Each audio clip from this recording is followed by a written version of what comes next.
The Independent Labour Party emerged during a period of intense social and political frustration among working-class Britons who felt increasingly alienated from the traditional political structures that governed them. The Liberal Party, which had long been seen as a moderate force for reform, began to reveal its hesitance in promoting true representation for the laboring classes. By the closing years of the 19th century, the relationship between the Liberals and the working-class population had grown tenuous. Many local workers and union representatives were dismayed by the repeated refusal of Liberal officials to endorse candidates drawn from the industrial ranks. It was this widespread dissatisfaction that gave rise to a conference held in the city of Bradford in the year 1893, where a new political party was formed. This party would become known as the Independent Labour Party, a bold new organisation born of necessity and driven by a determination to give a voice to those who had long been denied one.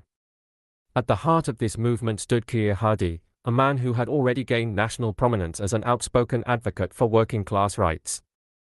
Hardie, who had been elected as a sitting independent member of Parliament, brought both experience and moral authority to the fledgling party.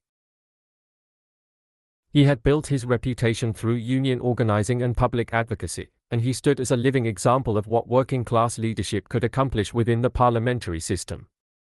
At the Bradford Conference, he was chosen as the first chairman of the Independent Labour Party, setting the tone for what would be a decades-long effort to transform British politics from the ground up.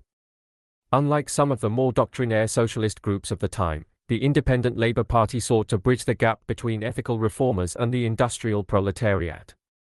Its agenda included calls for nationalisation of key industries, improved housing and education, public health reforms, and the extension of voting rights.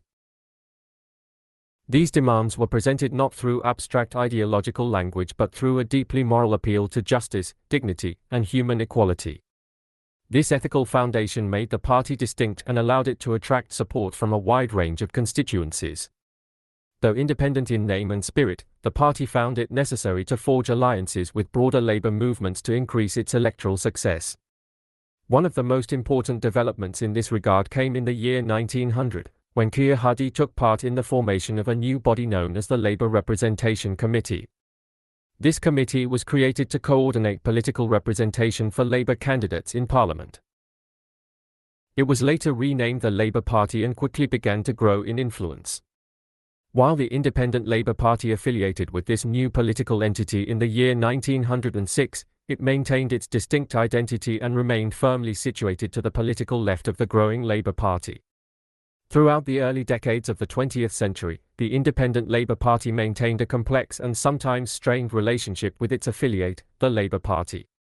While the broader Labour Party began to adopt a more moderate and parliamentary-oriented approach, the Independent Labour Party held fast to its radical ideals and vision for social transformation. This tension came to a head during the interwar years, particularly in the early 1920s when the Independent Labour Party achieved its greatest parliamentary success. In the general election of the early 1920s, the Independent Labour Party saw a significant number of its members elected to Parliament. Among the most prominent of these was James Maxton, who would go on to become one of the most eloquent and respected leaders of the party. Under his leadership, the Independent Labour Party gained renewed stature and influence.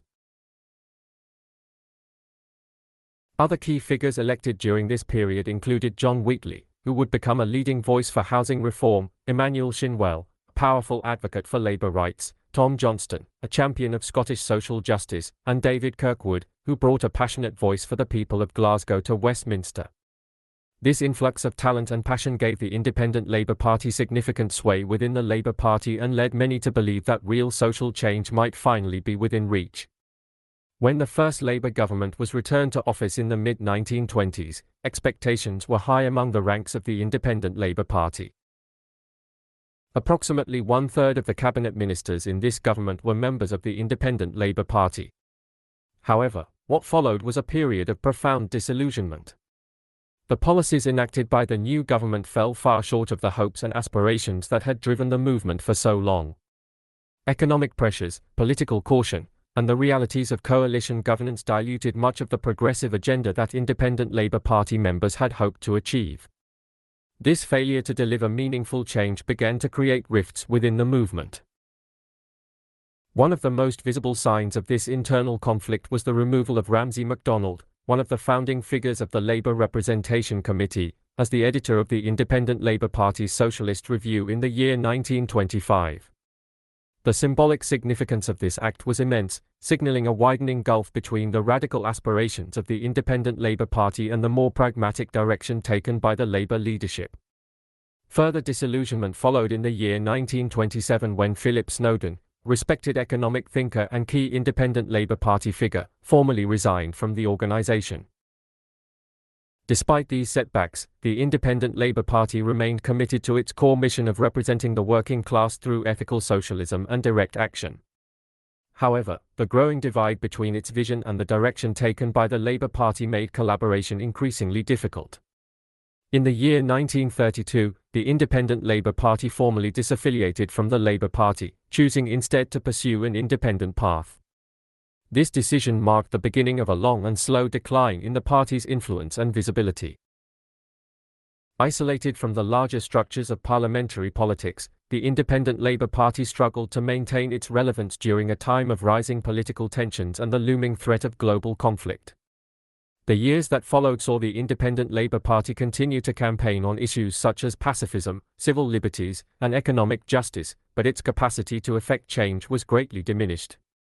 By the time the Second World War had come to an end, the political landscape in Britain had shifted dramatically.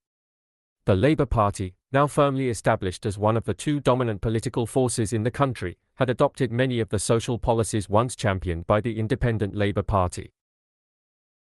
Meanwhile, the latter's electoral fortunes dwindled, and its presence in Parliament faded. In the year 1947, the last three members of Parliament representing the Independent Labour Party made the decision to defect to the Labour Party. This marked the end of an era for the Independent Labour Party as an autonomous parliamentary force. Though the organisation continued to exist in various forms for several decades, its role became increasingly educational and symbolic rather than political. In the year 1975, the organisation rejoined the Labour Party under the new name Independent Labour Publications.